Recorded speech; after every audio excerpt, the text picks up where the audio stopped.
I think social media has changed the fitness industry forever.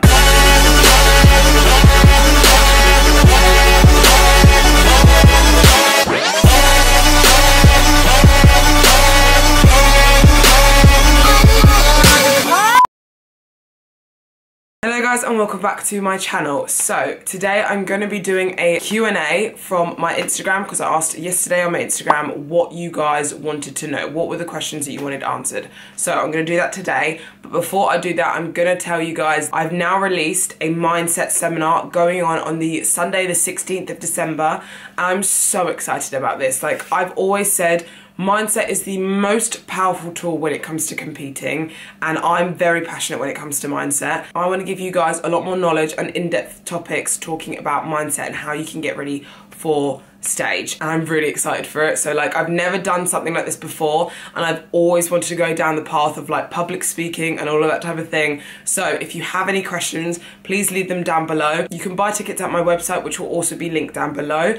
But yeah, like I'm super excited about this seminar, and a few tickets have already been gone. There are limited spaces, so if you have any questions, leave them down below, email me or contact me through Instagram or anything like that. But let's get started. What do you do to keep your shoulders so full? So first things first is what I want to address is when you are leaner, muscles seem bigger. So people always think that my shoulders are always full and always really big, when they're actually, if you meet me in person, my shoulders are quite lean anyway because I have quite lean upper body when I'm in competing season.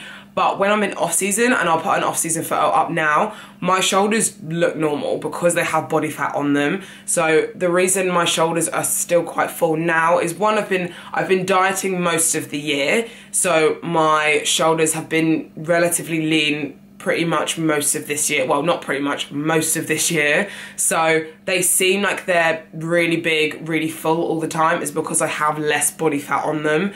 But in terms of growing your shoulders, I really would say introduce, especially for girls, introducing a few chest exercises into your workout. So anything incline. I really like incline bench and incline dumbbell flies. They're my favorite because they still really hit, as much as they hit your chest, they still hit your front delts really nicely. But when I'm, like I said, when I'm in off season, they don't look that full at all. Like they really don't. They look like normal shoulders. I'd say if you want to grow any body part, you'd want to train it at least twice a week. Posing is hard. Does it get easier, or do you just get better at hiding your discomfort? So posing is hard. Posing is hard. It's majority of how you show off your physique on stage. So it's never gonna be easy. But it gets better with time. The way it gets better with time is the more shows you do, because you could practice every day in your living room like normal, absolute, like no atmosphere, no stage atmosphere, nothing at all, and it's so different to when you actually get on stage. Posing in your living room, great, like you can learn the poses. On stage, you have to hold the poses for how long the judges want you to. You have to smile, you have to present yourself well. Like, you're not gonna be doing that in your living room all the time. You're gonna have nerves, there's other people around you. Like, there's so many different variables that are different to obviously posing in your living room compared to posing on stage. It does get easier with time, but it also gets easier the more shows you do. That's one of the #1 things that you are going to need to learn when you are getting into a contest prep. And I always get all of my girls or my ladies or anyone to literally practice in their off season. I'd say to everyone, practice in your off season. Even if it's like 5, 10 minutes, 15 minutes, I wouldn't even say practice for hours on end, because posing is very frustrating.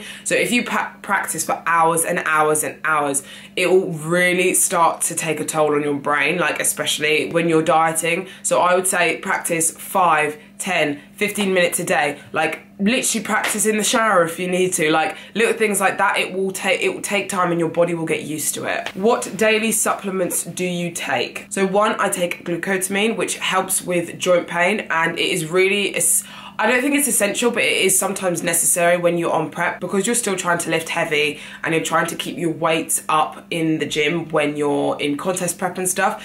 It does take a toll on your joints and your bones especially. So taking that supplement really helps benefit me when I'm in the gym. But I have seen a massive difference within my training. I don't find my joints ache as much like after training and stuff. So yeah, I really advise taking that to kind of definitely in prep and post prep. I take one multivitamin tablet a day. I have omega-3s. I've started taking magnesium tablets, which is really helpful for sleep, because on prep sometimes you find that you get quite sleep deprived. So taking magnesium really helps with your sleep, especially when you're dieting. And I also take one probiotics a day as well, which helps with my digestion. Because I'm not on a lot of food, you're not going to be able to digest that little amount of food as quickly as you would have like a normal portion. So I've started taking a probiotics, and it has really helped with my digestion a lot this prep. How long do you have an off season for? So it really varies from person to person, but I would say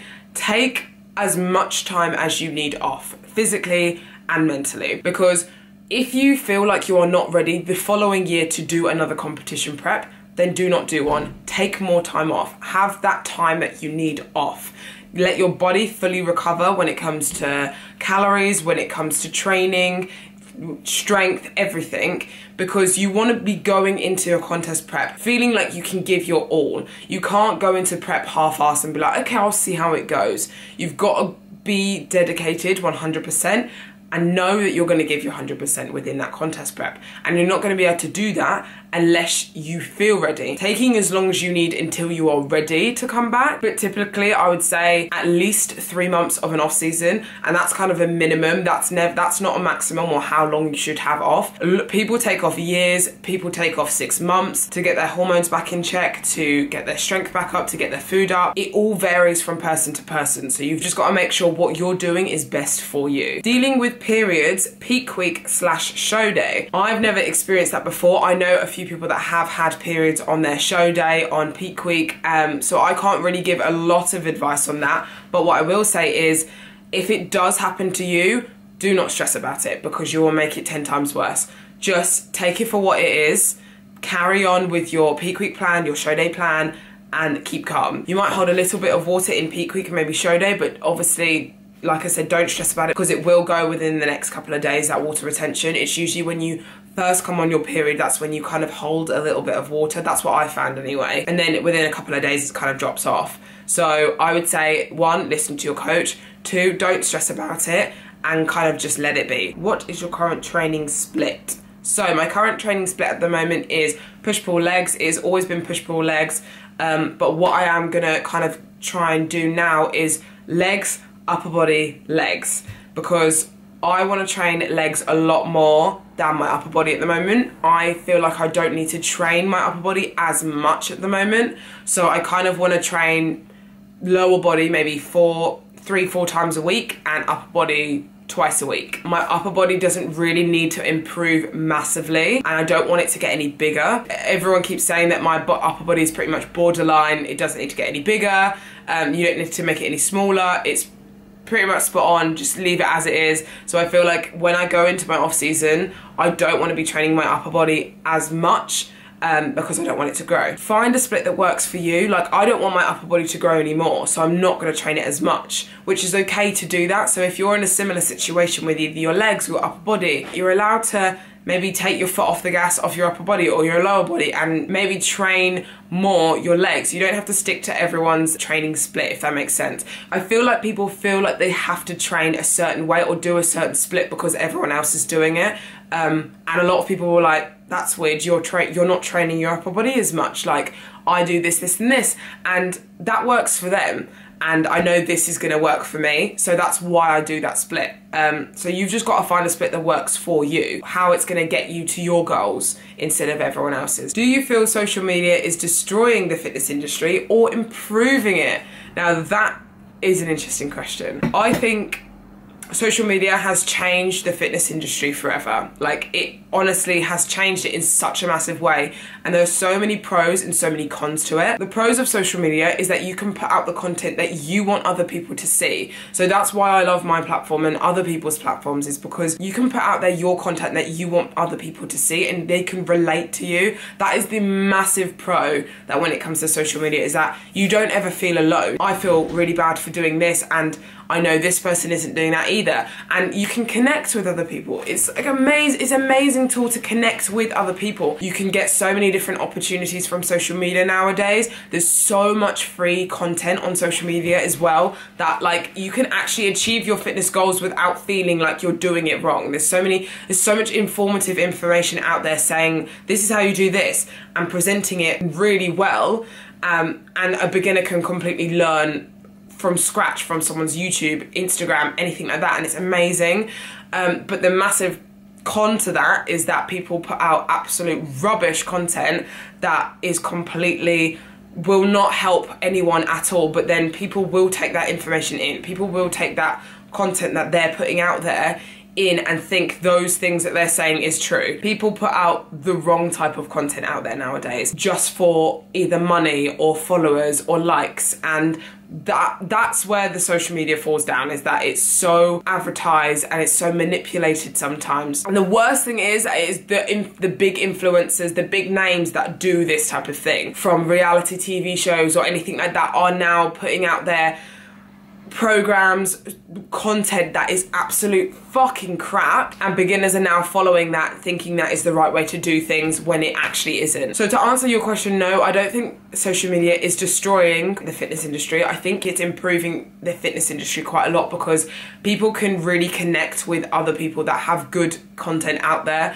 and they can really look up to people that they want to kind of aspire to be like within the fitness industry, and they can learn a lot from those people. I do think it is very much so improving the fitness industry, but you've just got to be careful of who you follow and do your research. 100% do your research. Like, is this person actually getting results from this, or are they lying? Because that's one thing that social media does kind of hide, and you've got to take social media with a pinch of salt, is that it is all about the highlight. They don't really show any bad sides to social media. Social media is a highlight of your life. You're not gonna put up a rubbish selfie of you, or you're not gonna put up a video of you failing on a lift, because no one wants to see that. Everyone wants to see you striving at your strength and looking your prettiest or whatever. People aren't going to want to see the bad sides, and that's exactly why I show my bad sides, because I want to be completely see-through. That's exactly the reason why I'm here in the first place. So yes, I don't think it is destroying the fitness industry,